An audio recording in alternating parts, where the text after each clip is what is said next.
Hello everyone, आशा करता हूँ आप लोग अच्छे होंगे और आपकी पढ़ाई भी अच्छे से चल रही होगी। आपकी पढ़ाई को और अच्छे से तैयार करने के लिए आज मैं आपको कक्षा 9 की जो गणित है, चैप्टर नंबर जो 1 है, संख्या पद्धति के 10 मोस्ट इंपॉर्टेंट क्वेश्चन लेके आ गया हूँ। बहुविकल्प प्रश्न आपके पेपर में क्वेश्चन यहीं से आएगा और ये खुद बोर्ड वालों ने बताया है, बोर्ड्स के द्वारा दिए गए ये प्रश्न है। देखो पहला प्रश्न क्या बोल रहा है, कोशिश करनी है कि जो उत्तर है वो आप पहले दें, इससे आपको पता लगेगा कि आप कितने पानी में हो, आपको कितना आता है। सब कुछ पढ़ा रखा है, पूरी एनसीईआरटी पढ़ा रखी है, प्लेलिस्ट की लिंक्स मिल जाएगी डिस्क्रिप्शन पे। तो पहला क्वेश्चन बोले निम्नलिखित में परिमेय संख्या कौन सी है। ठीक है, ये जो ऑप्शन दे रखे हैं 4, इनको अच्छे से देखिए और बताइए कि कौन सा ऑप्शन आपका सही होगा। तो ध्यान से देखिए, 8 पहले वाले ऑप्शन पे आ जाते हैं। 8 का अगर मैं वर्गमूल करूं, 2 चौके 8, 2 दूनी 4, 2 एकम 2। वर्गमूल का मतलब होता है 2 का जोड़ा बनाओ। 2 का जोड़ा बना और इसका जोड़ा नहीं बना है तो वो अंडर रूट के अंदर रहेगा। और किसी भी अभाज्य संख्या के ऊपर अंडर रूट होता है तो वो क्या हो जाता है, वो हो जाती है अपरिमेय संख्या। तो ये तो परिमेय नहीं है, ये हमारा क्या है, अपरिमेय है। ये हमारा क्या है दोस्त, अपरिमेय है। ठीक, उसके बाद यहाँ पे आ जाओ, यहाँ पे आ जाओ, 4 है, वर्गमूल है। देखो यहाँ पे 4 लिखा हुआ है, ठीक है, और यहाँ पर लिखा हुआ है 3। वर्गमूल का मतलब क्या होता है, 1/2 और ये 3 है। ठीक है, देख सकते हैं। तो जब भी ऐसा हो, देखो ये इसका मतलब क्या है कि ये जो भी चीज़ है, ठीक है, ये जो भी चीज़ है इसका 3 का जोड़ा लेना है। वर्ग ऐसा अंडर रूट लगा है और ऊपर 3 लिखा हुआ है ना, इसका मतलब क्या है कि 3 का जोड़ा लेना है, 3 का जोड़ा लेना है। ठीक, इसकी पावर में 1/3 है। ठीक है, तो ये परिमेय नहीं होता। अब ये जो संख्या दे रखी है, इसका दशमलव प्रसार क्या है, शांत है। किसी भी संख्या का जब दशमलव प्रसार शांत होता है तो वो क्या होती है दोस्त, वो होती है परिमेय, वो होती है परिमेय। तो ऑप्शन नंबर सी हमारा बिल्कुल सही होगा। ऑप्शन नंबर ये जो सी हमारा बिल्कुल सही होगा, ये परिमेय है। ये अपरिमेय है क्योंकि अंडर रूट 5 क्या है, अपरिमेय, और 2 क्या है, परिमेय। अपरिमेय में से परिमेय संख्या घटाने पर, जोड़ने पर या गुणा करने पर या फिर भाग देने पर अपरिमेय ही रहता है। ये सारा चीज मैं डिटेल में पढ़ा रखा है। ठीक है, प्रश्नावली 1.1 में ये सब सिखा दिया था। अगर आपने मेरे वीडियोस देखे होंगे तो ये आपको बहुत आसान लगेंगे। ठीक, अगले प्रश्न में आ जाते हैं। कह रहे 2 परिमेय संख्याओं के बीच में कोई परिमेय संख्या नहीं होती है। ठीक, एक परिमेय संख्या होती है। अपरिमित रूप से अनेक परिमेय संख्याएं होती हैं, केवल एक अपरिमेय संख्या होती है। देखो हमारे पास अगर 2 क्या बोला, 2 परिमेय संख्या बोला है। जैसे हम मान लेते हैं कि एक संख्या 2 है और एक संख्या 3 है।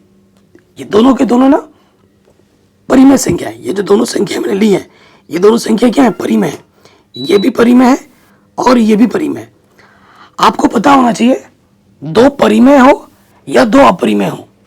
प्रश्न में इसने क्या बोला गया, परिमेय परिमेय।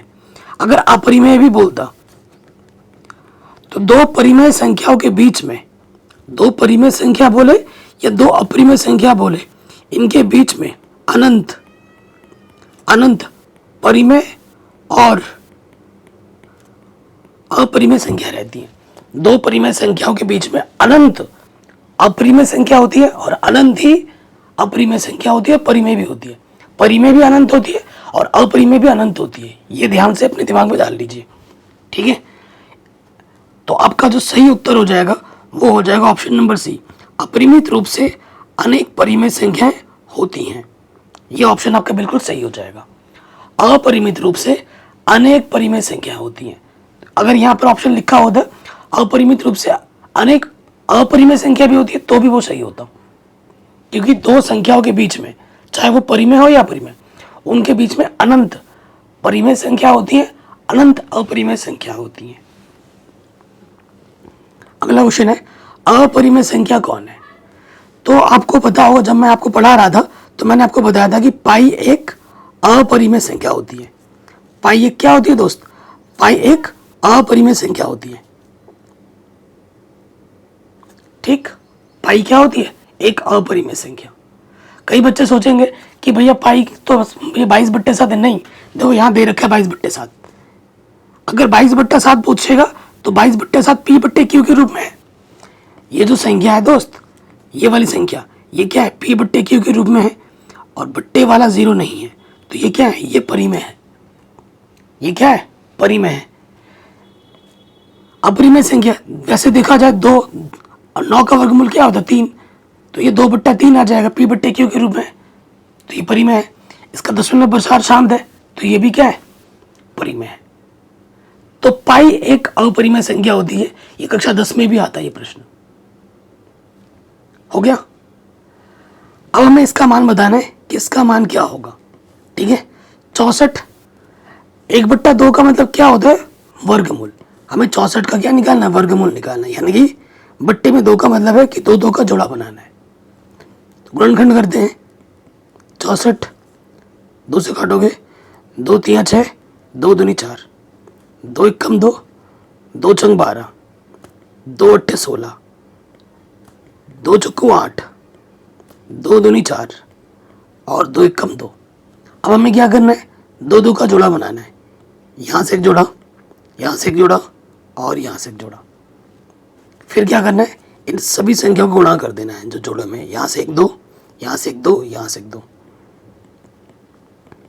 2 दूनी 4, 4 दूनी 8। तो आपका उत्तर कितना आ जाएगा दोस्त? 8 आ जाएगा। ऑप्शन में देखो 8 कहीं दिख रहा है? 8।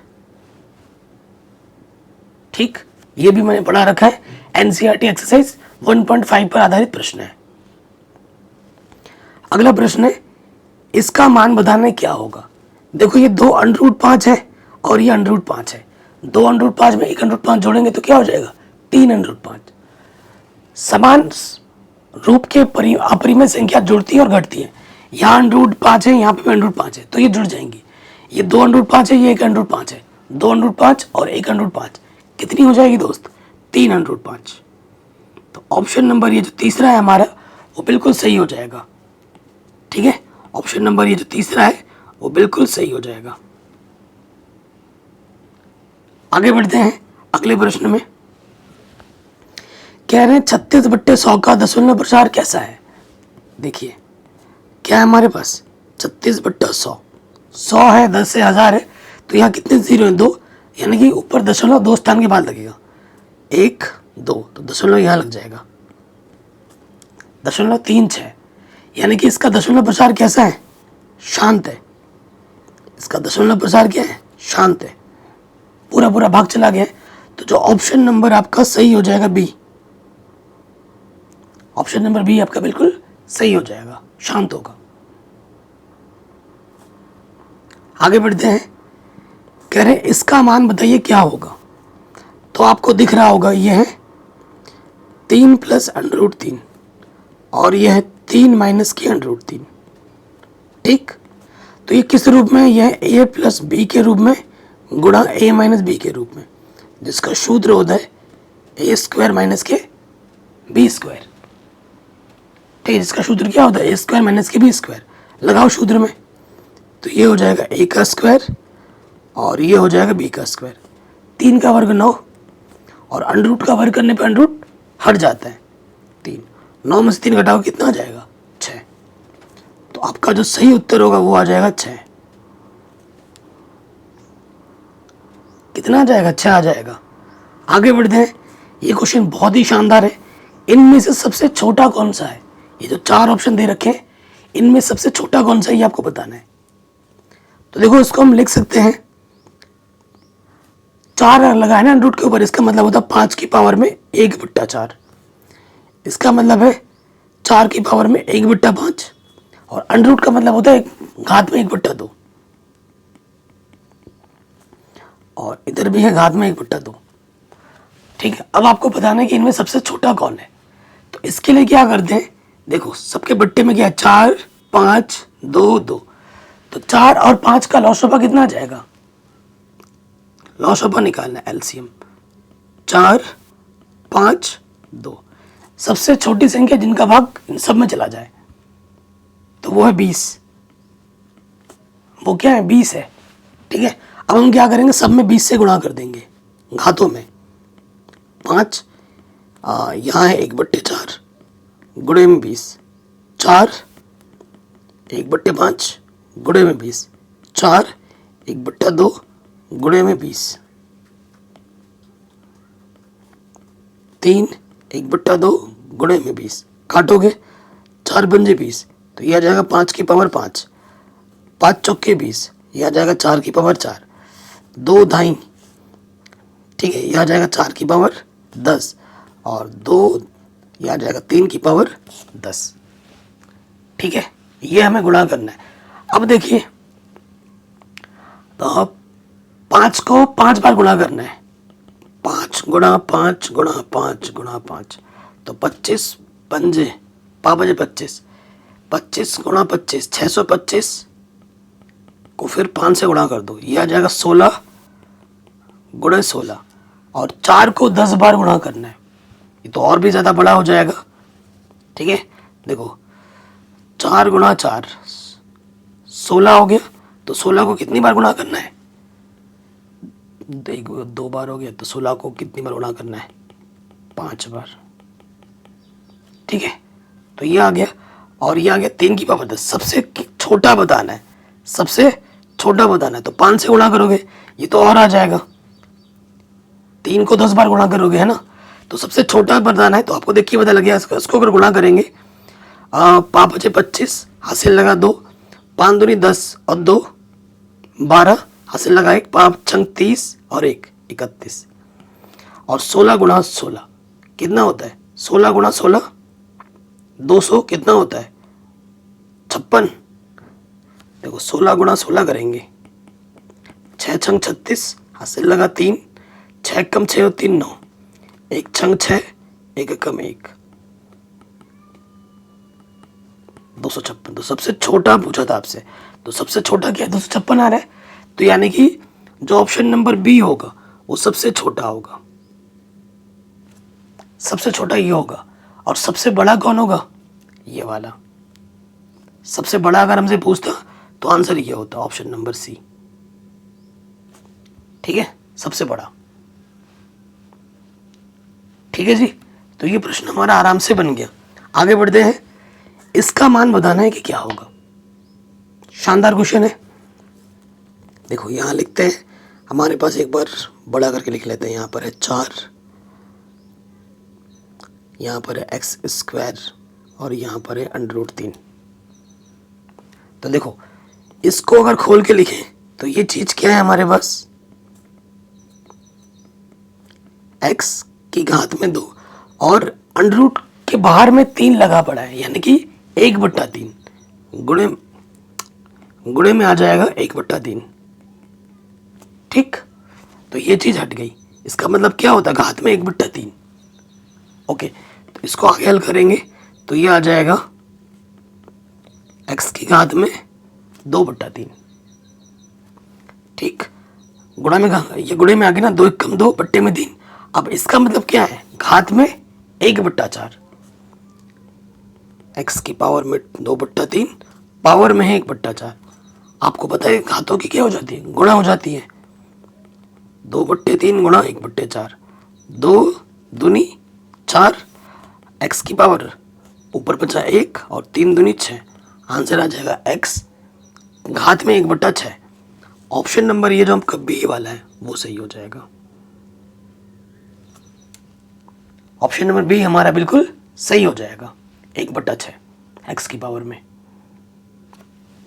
ठीक, आखिरी प्रश्न पे आ जाओ। कह रहे संख्या 0 के लिए इनमें से कौन सा असत्य है। ठीक है, कौन सा असत्य है ये आपको बताना है। देखिए